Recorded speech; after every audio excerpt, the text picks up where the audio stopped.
Hello बच्चों, कैसे हैं आप सब।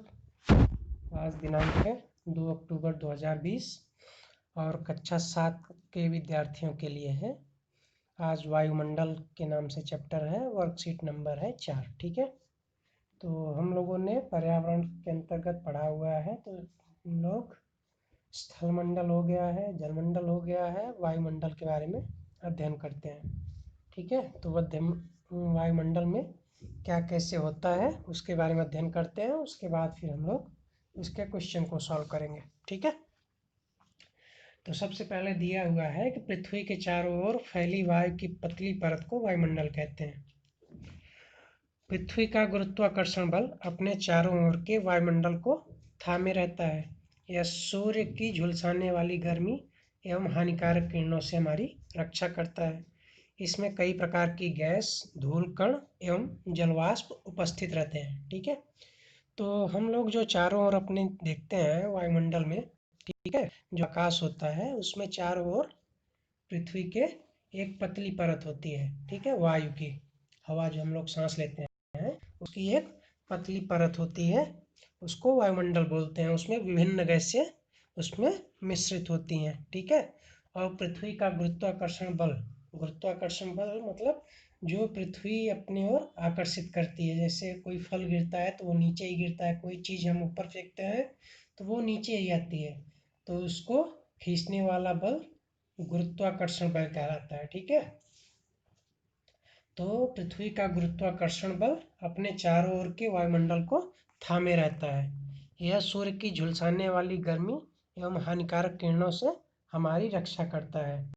इसमें कई प्रकार की गैस, धूल कण एवं जलवाष्प उपस्थित रहते हैं। ठीक है, यह कई चीज़ों से मिलकर बना होता है। इसमें धूल हो गया, गैस हो गई और जलवाष्प आदि चीज़ें इसमें मिली रहती हैं। तो अब इसके आगे दिया है, आओ कुछ करके सीखें। तो ये आप देखिए, वायुमंडल में हम अलग अलग घटनाओं को देखते हैं, जैसे हवाई जहाज का उड़ना, पक्षियों का उड़ना, तारों का टिमटिमाना आदि। ठीक है, अपने वायुमंडल में होने वाली ऐसी घटनाओं की सूची बनाइए एवं वायुमंडल के महत्व का वर्णन कीजिए। ठीक है, तो हम लोग अपने आकाश में देखते हैं कि इसमें कई प्रकार की चीज़ें होती हैं, जैसे हवाई जहाज उड़ते हैं, पक्षी उड़ते हैं, तारे टिमटिमाते हैं। लेकिन आप लोगों ने देखा होगा कि जैसे पक्षी हैं तो कुछ नीचे भी उड़ते हैं, कुछ बहुत ऊपर उड़ते हैं। तारे जो हैं वो बहुत ऊपर होते हैं। ठीक है, और हवाई जहाज हमारे दिखाई देते हैं, वो भी ऊपर उड़ते हैं, लेकिन वो पक्षियों से ऊपर उड़ते हैं लेकिन तारों से नीचे होते हैं। ये सब अपने अलग अलग मंडल में अपना काम करते हैं। ठीक है, अपने अलग अलग मंडल में ये विचरण करते हैं, घूमते हैं। तो उसी के बारे में हमें समझना है। तो ऐसी और कौन कौन सी चीज़ें हैं वायुमंडल, अपने वायुमंडल में होने वाली ऐसी घटनाओं की सूची बनाइए और वायुमंडल के महत्व का वर्णन कीजिए। ठीक है, तो वायुमंडल के महत्व को समझाना है और ऐसी घटनाओं की सूची बनानी है कि और क्या क्या हो सकता है। तो आओ जाने, यह विभिन्न गैसों का मिश्रण है। पृथ्वी के वायुमंडल में वायु लगभग 78% नाइट्रोजन और 21% ऑक्सीजन से बनी है। जो हमारा वायुमंडल है उसमें महत्वपूर्ण गैस सबसे पहले नाइट्रोजन है।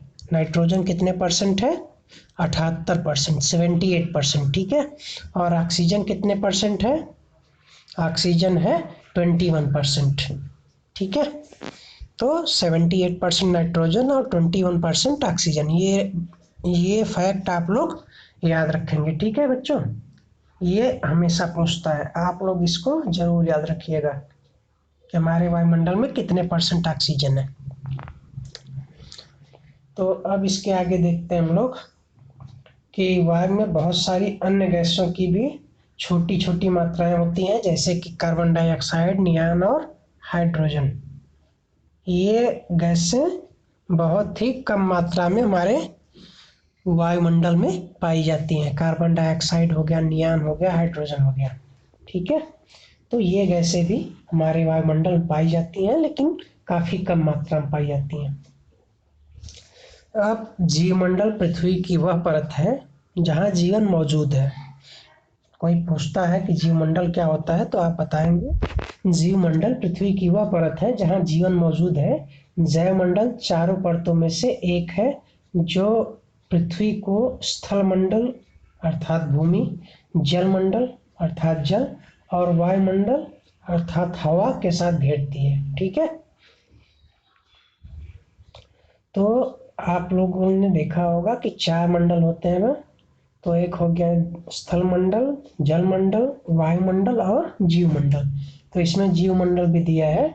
तो आप लोग क्या समझते हैं जीवमंडल से? पृथ्वी की वह परत है जहाँ पर जीवन मौजूद है। ठीक है, जहाँ पे जीवन मौजूद है। जैवमंडल चारों परतों में से 4 परतों में से एक है जो पृथ्वी को भूमि, जल और हवा के साथ घेरती है। ठीक है, अब हमें इसके आंसर्स करने हैं। तो सबसे पहला दिया हुआ है जीवमंडल क्या है। तो अभी आपने देखा जीवमंडल क्या है, उसके नाम लिखने हैं। और वायुमंडल के 5 परतों के नाम लिखने हैं। तो वायुमंडल के 5 परत यहाँ पे हैं, सीरियल से दिया हुआ है। सबसे नीचे कौन सा होता है? क्षोभ मंडल, फिर समताप मंडल, फिर मध्यमंडल, फिर तापमंडल, फिर वायुमंडल। ठीक है, तो आप इसके नाम लिख लेंगे। अगर हो सके तो आप इसके इंग्लिश में भी नाम लिखेंगे। अगर नहीं हो पाता है तो कोई बात नहीं है। ठीक है, हिंदी में तो आप लिखें ही। ठीक है, सबसे नीचे क्षोभ मंडल होता है, फिर संताप मंडल होता है, फिर मध्यमंडल होता है, फिर तापमंडल होता है, फिर वायुमंडल होता है। तीसरा क्या है? निम्नलिखित वायुमंडल में पाए जाने वाले गैसों के नाम है, उपयुक्त अक्षरों का प्रयोग करते हुए उन शब्दों को पूरा कीजिए। तो वायुमंडल में ये गैसें पाई जाती हैं। तो अभी हमने और आपने पढ़ा था कि उसमें कुछ गैसें पाई जाती हैं, वही गैस यहाँ पे लिखी हुई है, बस उनके बीच के कुछ अक्षर गायब है। ठीक है, तो पहला है ना, फिर डैश है, फिर ज है। तो कौन सी गैस है जो ना से शुरू होती है? ठीक है, आपको ढूंढना है। फिर दूसरा क्या है? सी है, फिर डैश है, फिर न है। ठीक है, तो कौन सी गैस है जिसमें ये दोनों शब्द आते हैं उसका नाम लिखना है। इसी तरीके से तीसरा है जो का से शुरू होता है, बीच में डाई आता है। ठीक है, आप लोग जानते हैं, उसका नाम लिखना है। चौथा है नी से शुरू होता है, वो कौन सी गैस है। और पांचवा हा से कौन सी गैस शुरू होती है और उसमें ज भी है। तो इन गैसों के नाम को पूरा करना है। ठीक है बच्चों, तो आप सभी अपना अपना काम करेंगे और ग्रुप में भेजेंगे। ठीक है, अगर कोई भी दिक्कत होती है तो आप मुझे मैसेज करेंगे या फ़ोन करके। ठीक है बच्चों।